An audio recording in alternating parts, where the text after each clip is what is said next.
Episode 12 हर्ष की सनक और फ्लर्टी माही। अब इस तरह से मुझे देखती रहोगी या खाना भी खाओगी? उसकी आवाज सुनकर एकदम से कृतिका होश में आ जाती है और अपना मुंह खोल देती है। विक्रम उसको खाना खिला रहा था और कृतिका उसको बार बार देख रही थी। विक्रम के चेहरे पर कोई एक्सप्रेशंस नहीं थे, इसलिए बिल्कुल अजीब था। वो दोनों पहले कभी इतने करीब नहीं थे और फिर भी विक्रम उसकी जिम्मेदारी उठा रहा था। अब आगे तुम क्या चाहती हो? फिर से किसी ट्रक या करके आगे जाकर सुसाइड करना या फिर उस जानवर के खिलाफ केस करके उससे अलग हो जाना? विक्रम की ये बात सुनकर एकदम से कृतिका खामोश हो जाती है। विक्रम अपनी तेज नजरों से उसको ही देख रहा था। कृतिका ने हिम्मत करके विक्रम के सामने कुछ बोलने की कोशिश की। मैं एक बार अपने माता पिता से मिलना चाहती हूं। उसकी बात सुनकर विक्रम के चेहरे पर गुस्सा साफ साफ दिखाई दे रहा था। उसने सारी इन्वेस्टिगेशन की थी। उसके बाद उसे जो पता चला कि उसके मां बाप ने उसकी सारी जबरदस्ती कराई थी, ये सुनकर विक्रम को और भी ज्यादा गुस्सा आया। उसने कृतिका की ओर देखकर कहा, फिर तो तुम्हें ट्रक के सामने आने की भी जरूरत नहीं है। वो लोग अपने हाथों से तुम्हें मार देंगे क्योंकि उनके लिए तुम अभी बहुत ज्यादा खुश नहीं हो, जो कि उनके घर पर जाकर उन्हें कलंकित करोगी। विक्रम की बात एक कृतिका से सुनी नहीं जा रही थी। उसने अपनी नजरें झुका ली।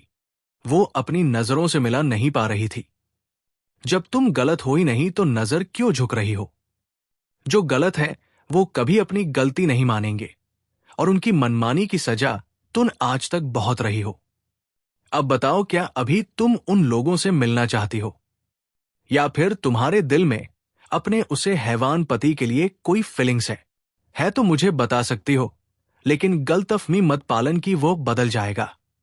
विक्रम की नाराजगी भरी बातें सुनकर कृतिका ने हिम्मत करके कहा, मैं हॉस्पिटल से निकलते वक्त ही अपना सिंदूर पोंछ कर आई थी।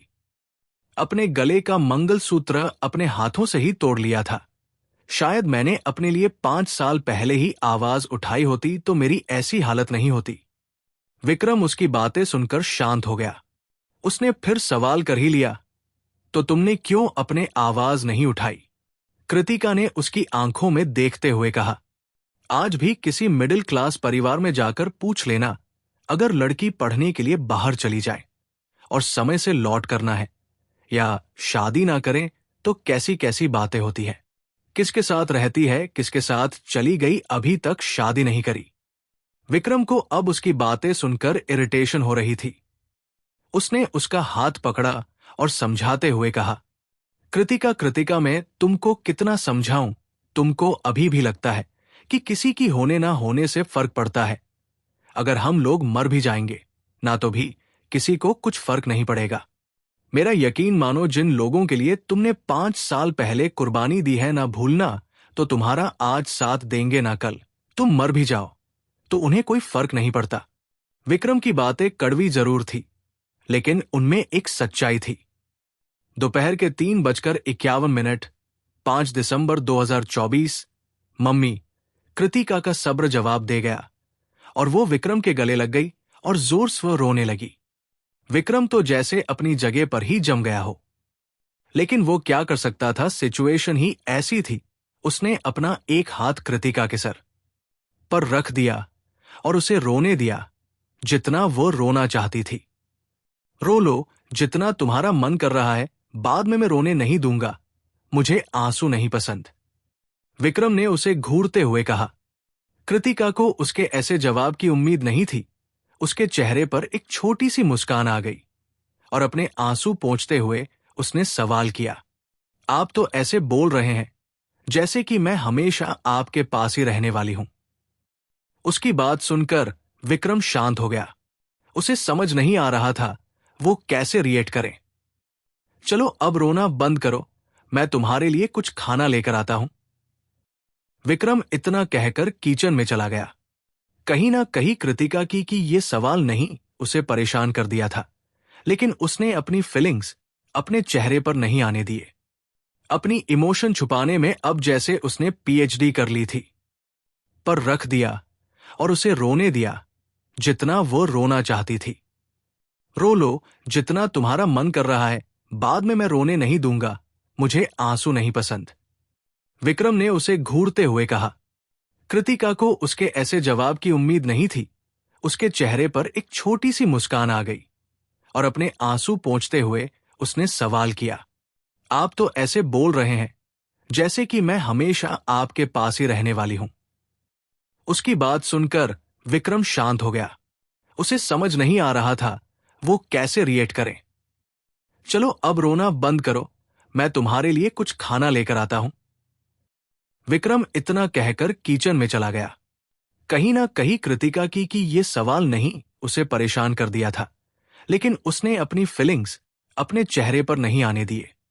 अपनी इमोशन छुपाने में अब जैसे उसने पीएचडी कर ली थी। यूं तो उसे मानवी से इतना लगाव तो नहीं था कि उसके लिए वो अपनी जान दे देता है, लेकिन इंसान को साथ रहते रहते एक्सपेक्टेशन तो हो ही जाती है। मानवी ने उसकी सारी एक्सपेक्शंस तोड़ दी थी और उसे हकीकत में वापस ले आई थी। कृतिका के बाल काफी लंबे थे। वो उनको सुलझाने की कोशिश कर रही थी। वही विक्रम उसके लिए खाना लेकर आता है। हाथ में अभी भी कैनोला लगा हुआ था, जिससे कि कृतिका को तकलीफ हो रही थी। विक्रम ने उसके हाथ से कोम्ब लेते हुए कहा, तुम रहने दो, तुम्हारे हाथ में भी चोट लगी है, मैं बोल सुलझा देता हूं। उसके बाद वो कृतिका के बाल बड़े प्यार से सुलझाने लगा। सामने लगे आईने में कृतिका देख रही थी। एक मैच्योर आदमी जो अपनी जिंदगी में काफी सुलझा हुआ था, वो आज उसके बालों में उलझ गया था। कृतिका ने धीरे से कहा, मुझे लगता है मुझे मेरे बाल अब काट देने चाहिए। उसकी बात सुनकर दोपहर के 3:52, 5 दिसंबर 2024, मम्मी विक्रम के हाथ एकाएक रुक गए और उसको डांटे हुए बोला, बिल्कुल नहीं, कितनी खूबसूरत है, तुमको पता है आजकल लड़कियां न जाने क्या क्या करती रहती है, बाल लंबे करने के लिए यहां तक कि पुलिस स्टेशन में भी देखो। जाने क्यों कृतिका का उसको छेड़ने का मन हुआ तो वो उसको चिढ़ाते हुए बोली, तो आप पुलिस स्टेशन में यही सब देखते रहते हैं। कृतिका की बात सुनकर विक्रम चिढ़ गया और उसको घूर कर देख कर बोला, नहीं, मैं तो अंधा हूं और सामने जो कुछ होता है मुझे कुछ नहीं दिखता है। कृतिका का मुंह बन गया। उसके बाद विक्रम ने अपने हाथों से उसको खाना खिलाया। दवाई खाने के बाद वो गहरी नींद में सो गई और नर्स भी अब वापस आ चुकी थी। उसका ध्यान रखने के लिए इसलिए विक्रम दूसरे कमरे में चला गया। ये कमरा बिल्कुल खाली सा था, केवल एक बेड और एक अलमारी, बिल्कुल विक्रम की जीवन की तरह। लेकिन अब वहां पर एक बैग भी लगा हुआ था। ये एक लेडी बैग था जो कि कृतिका का था। उसकी जिंदगी की तरह भी उसके कमरे में भी अब कृतिका अपने जगह ले ली थी। अनजाने में ही सही कुछ देर तक वो उसे बैग को देखता रहा, फिर उसने एक सिगरेट का कस लिया। कुछ देर बाद उसको एक कॉल आया। एक केस की सिलसिले में उसको कहीं जाना था। उसने अपनी वर्दी पहनी। वर्दी पहनते ही उसकी पर्सनालिटी बिल्कुल बदल चुकी थी। अपनी गन लोड की, एक बार कृतिका को देखा जो कि गहरी नींद में सो रही थी। उसके बाद वहां से चला गया। वही सुबह का वक्त। आज के दिन भी शिखा लेट उठी थी। वही माही वेदिका को चिल्ला रही थी जो कि पिछले आधे घंटे से बाथरूम में थी।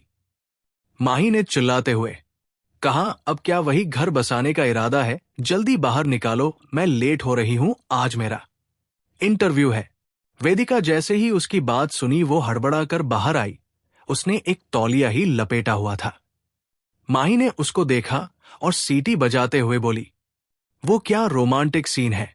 फिर वो उसको ऊपर से नीचे तक देखते हुए बोली, बड़ी हॉट लगती हो, बड़ी सुंदर दिखती हो। वेदिका दिखने गुस्से से उसको घूरा और बोली, शर्म नहीं आती अपने दोस्त को ही छेड़ते हुए? माही ने उसके गाल खींची और कहा, ये बताओ मैडम, आप क्योंकि ख्यालों में खोई हुई थी, पिछले आधे घंटे से बाथरूम से निकलने का इरादा ही नहीं था। वही एकाएक वेदिका के सामने आकाश का चेहरा जाता है। वो अपना सर हिलाती है और बोली, मैंने अपने बोल थो रही थी तो टाइम लग गया। बोलकर अपने कमरे में चले गई। वही शिखा अभी किचन में नाश्ता बना रही थी। एकदम से पीछे आई और उसके गले लग गई और उसके कंधे पर अपना कर रख लिया। शिखा एकदम रुक गई और उसने परेशानी भरी आवाज में सवाल किया, क्या सब ठीक है? कुछ हुआ है क्या? तुम इतनी को साउंड कर रही हो? वेदिका को हंसी आ गई। शिखा एकदम मम्मी की तरह रिएक्ट करती थी। उसने शिखा की कमर पर अपने दोनों हाथ लपेटते हुए कहा, नहीं मम्मी जी, मैं तो अभी तक कुछ बोला भी नहीं है और आपने समझ लिया कि मैं को साउंड कर रही हूं। शिखा उसको घर कर कहा, मुझे बेवकूफ बनाने की कोशिश मत करो। पीछे से माही की आवाज आई, बनाने की जरूरत नहीं है, तुम पहले से ही बेवकूफ हो। शिखा ने बेलन लिया और माही के पीछे भागते बोली, रुको माही की बच्ची, मैं तुमको अभी बताती हूं। ऐसे ही पूरे फ्लैट में तीनों आपस में झगड़ रही थी। आधे घंटे के बाद तीनों घर के बाहर खड़ी थी और एक दूसरे को बाय करके अपनी अपनी मंजिल की ओर चले जाते हैं। वही हमारे हर्ष साहब किसी दीवाने आशिक की तरह बालकनी में खड़े होकर अपनी महबूबा का इंतजार कर रहे थे। आज वो बिल्कुल भी नाराज नहीं थी, वो पूरी 5 मिनट लेट थी। उसने देखा शिखा घर के अंदर आई है। उसने ब्लैक कलर का पटियाला सूट पहना हुआ था, बालों का लंबी चोटी बनाई हुई थी। हर्ष ने अपने सीने पर हाथ रख लिया। क्या ये लड़की उसे सुबह सुबह हार्ट अटैक देकर मारना चाहती है? इतनी सुंदर बनकर वो सुबह सुबह कहां जा रही है? ऐसे उसको सारे लड़के देखेंगे। नहीं, हर्ष नहीं होने देगा। उसने किसी संग की आशिक की तरह शिखा को देखते हुए मन ही मन कहा, लगता है वक्त आ गया है तुम्हें अपने पिंजरे में कैद करने का। तुम मुझे मजबूर कर रही हो। मैं ये नहीं करना चाहता, पता नहीं कैसी फीलिंग से, लेकिन तुम्हें कोई और देखें ये मैं बर्दाश्त नहीं कर पाऊंगा। उसके बाद शिखा जल्दी से ब्रेकफास्ट बनाकर लंच पर रख देती है और वो लंच पैक कर रही थी। हर्ष को बहुत अच्छा लग रहा था। ऐसा लग रहा था जैसे उसकी खुद की पत्नी उसके लिए सारा काम कर रही है। जैसे ही शिखा हर्ष के हाथों में उसका लंच थामा दिया, हर्ष ने उसका हाथ कसकर पकड़ लिया। शिखा एकदम से हैरान होकर उसको देखने लगी, लेकिन हर्ष ने उसका हाथ नहीं छोड़ा। ये क्या कर रहे हैं आप? हर्ष ने उसे ऊपर से नीचे तक देखा। उसके बाद वो तुरंत ही अपनी जेब में से एक पेंसिल निकलता है। शिखा देखा ये काजल पेंसिल थी, लेकिन ये हर्ष के पास क्या कर रही थी? हर्ष ने शिखा के कान के पीछे पेंसिल से एक डॉट बनाया और धीरे से कहा, तुम्हें इतना खूबसूरत दिखने का हक बस मेरे ही सामने होना चाहिए था, लेकिन तुम इतनी खूबसूरत हो कि कुछ भी पहनो सुंदर ही लगोगी, इसलिए कहीं नजर न लग जाए, इसलिए काजल लगा रहा हूं। हर्ष की ऐसी बातें सुनकर शिखा का तो पूरा दिमाग घूम गया था। वो हैरानी से उसको देख रही थी। समझ नहीं आ रहा था उसको इस आदमी की कितनी पर्सनालिटी थी। वो हर पल उसमें उलझती जा रही थी। वो दोनों एक दूसरे में खोए हुए थे कि किसी की तेज आवाज उन दोनों के कान में पड़ी। ये क्या चल रहा है यहां पर? इस आवाज को सुनकर हर्ष के चेहरे के भाव सख्त हो गए। वही शिखा भी हड़बड़ाकर हर्ष से दूर हो गई, जो देखकर हर्ष को बेहद गुस्सा आया और वो गुस्से से गेट पर खड़े उसे शख्स को घूरने लगा। कौन है ये नया शख्स? क्या मोड़ लेगी कहानी? कल रात तो मैं खुद एक नावल पढ़ते हुए सो गई। ध्यान ही नहीं रहा कि मैं एक राइटर भी हूं। उससे पहले मुझे पढ़ना बेहद पसंद है और कमेंट करने में और रिव्यू रेटिंग देने में आप लोगों को क्या तकलीफ है बताएं जरा।